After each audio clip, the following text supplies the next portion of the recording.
So many people do ask me, what is it that I have to do to get rich? I say to get rich, first you have to get out of poverty.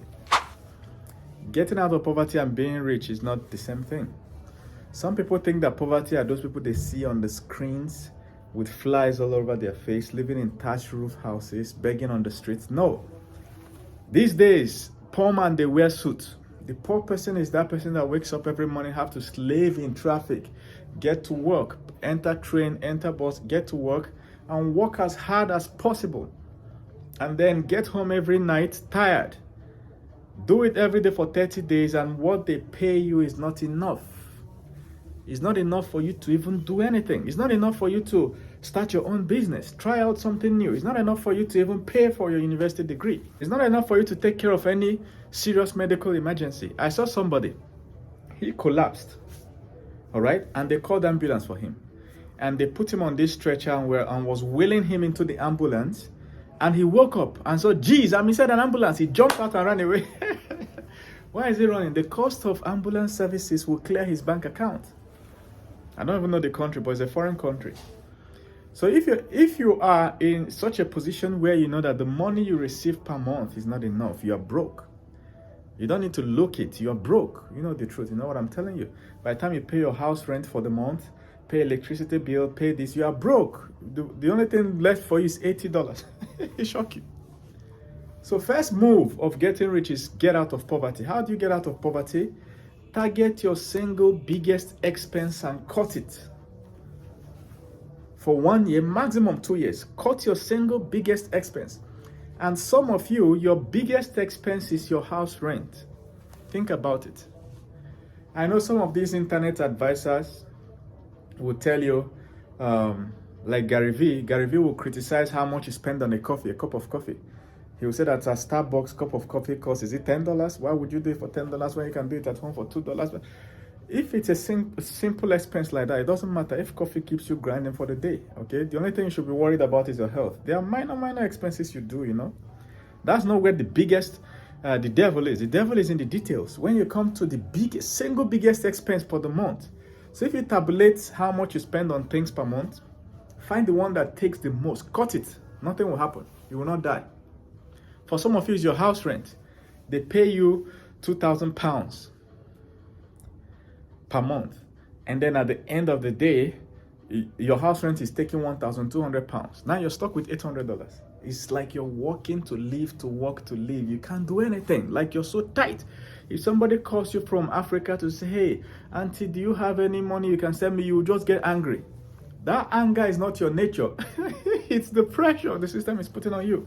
This happens in all countries. In all countries. That's the truth. So if your house rent is your single biggest expense, listen, let me give you the secret. The secret is that your house rent should not exceed your 2 month salary. So let's say you're earning £1,000 per month. Your house rent should not exceed £2,000 for the whole year. Do you understand? So any house at all you can get under £2,000 for a year, not for a month.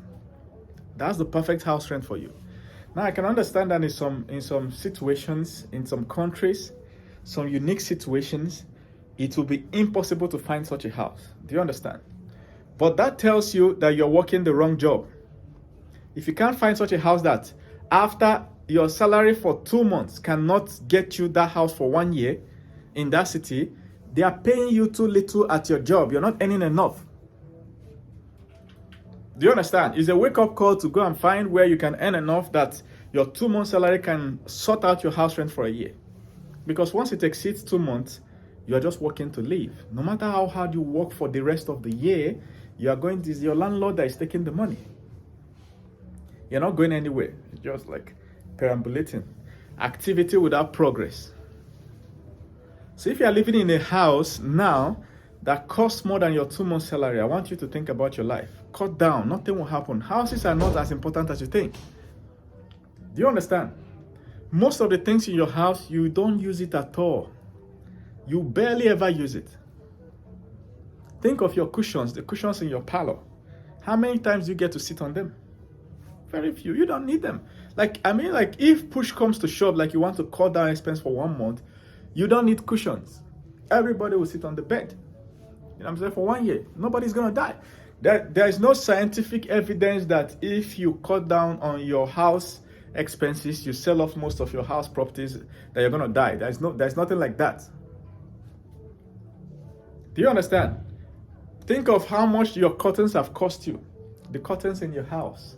You don't need all of them. If you cut down on the number of rooms in the house, you see that you don't need all those properties. You can sell them off. At least for 1 year, you're gonna bounce back. But this is where to make the biggest change. Do you know a family of 8 can live in 1 room? It happens. People are doing it. Some people only have the sense to do that when they are out of job and they can't find another one and they are at the bottom of the world. That's when they know that they can move back into a smaller space. But now, I'm telling you, you have to use that sense now. Your finances are a bit okay coming in per month, but it's not enough for you to get to the next level. You have to go into game mode. You know what I'm saying? Survival mode. So you need to cut down on that house rent, move to a part of the city where you can get a smaller house. 1 room, maximum 2, if you have like a very large family. You know, it doesn't have to look nice. As long as it's safe for you, it doesn't have to look super nice or anything. You're just gonna be there for a year, maximum 2 years. You know, the reason many people want a very nice house with nice compound, nice this, nice that, you know that for the next 30 years, you can't stop paying for it. You're financially crippled for 30 years just to live in a nice place you can put on Instagram. The reason people do it is ego, what their friends will say. If you have a friend that will come to your house and say, why are you living in 1 room? That's not a good friend. Or a friend that will say, this house is not beautiful. He's not a good friend. Do you understand? If you have such a friend, cut them. Don't wait for them to come and say that. See, when I'm broke, you don't come to my house. You don't know where I'm staying. I'm not going to invite any friend. I don't have a friend when I'm broke. Because for me to be broke, it means all those friends are worthless to me. When you're broke and you know you're downsizing on your house, if you're a bit ashamed of what your friends will say, don't invite them. Just tell them you've relocated to somewhere else. Don't invite them to your house. Anybody that wants to come to your house can meet you at a restaurant down the street. Period. For 1 year, 2 years maximum. If you play your game well, let's say you're earning, let's say that your house expense per year is £2,000 per year, per month. You're spending £2,000. And you cut down to a 1-room apartment where you're paying £500. What you save every month is £1,500. That's what you save every month. I know it's going to be hard. It's going to be tough and everything. But after 1 year, think of how much you have saved. Somewhere around 16 to 18,000 pounds that you've saved. This is enough money for you to accomplish anything you want to start in life. That makes sense. It's enough for you to start a company. Do you know that?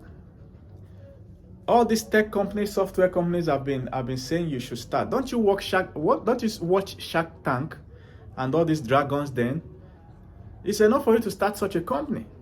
18,000 pounds in your armory is enough for you. Do you know how much is 18,000 pounds in most African currencies? With 1,000 pounds per month, you can employ about 2 to 3 graduates that will be working on that company. If it's a tech company, these are programmers. You know, the social media marketers, 2, 3, 4 safe with 1,000 pounds per month.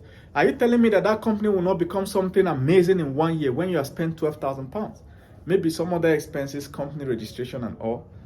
And then you pitch to an investor that will invest millions in it.